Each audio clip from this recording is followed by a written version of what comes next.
సందర్శించి ఇక్కడ వారు నిర్మల్ జిల్లా ఖానాపూర్లో కాంగ్రెస్ ఆధ్వర్యంలో సన్నబియ్యం పంపిణీ సంబరాలు జరిగాయి. ఇక బియ్యం పంపిణీపై బీఆర్ఎస్ బీజేపీలు ప్రజలను మోసం చేస్తున్నాయని ఆరోపించారు జిల్లా మహిళా కాంగ్రెస్ అధ్యక్షురాలు దుర్గా భవాని. ఉచిత రేషన్ పంపిణీలో కేంద్ర ప్రభుత్వం వాటా లేదని అన్నారు.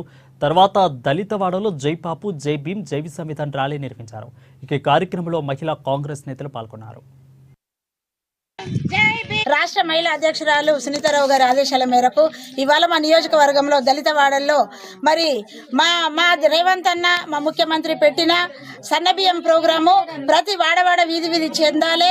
ఏదైతే మేము దళితులు దరిద్రుల్లాగా ఉన్నారో వాళ్ళు కూడా ధనవంతులతో సమానమని ఏదైతే సన్నబియ్యం ఇచ్చిందో మా అన్నగారి ఆశయం కొరకు మా కాంగ్రెస్ పార్టీ ముందుకు రావాలని గతం నుండి ఇప్పటి వరకు కూడా పేదలకు న్యాయం చేసిన కాంగ్రెస్ పార్టీ గరీబీ ఆటో అనే నినాదంతో అప్పుడు కూడా 2004లో 9లో 13 వరకు కూడా 185 రూపాయలకి 9 సరుకులు ఇచ్చినాము.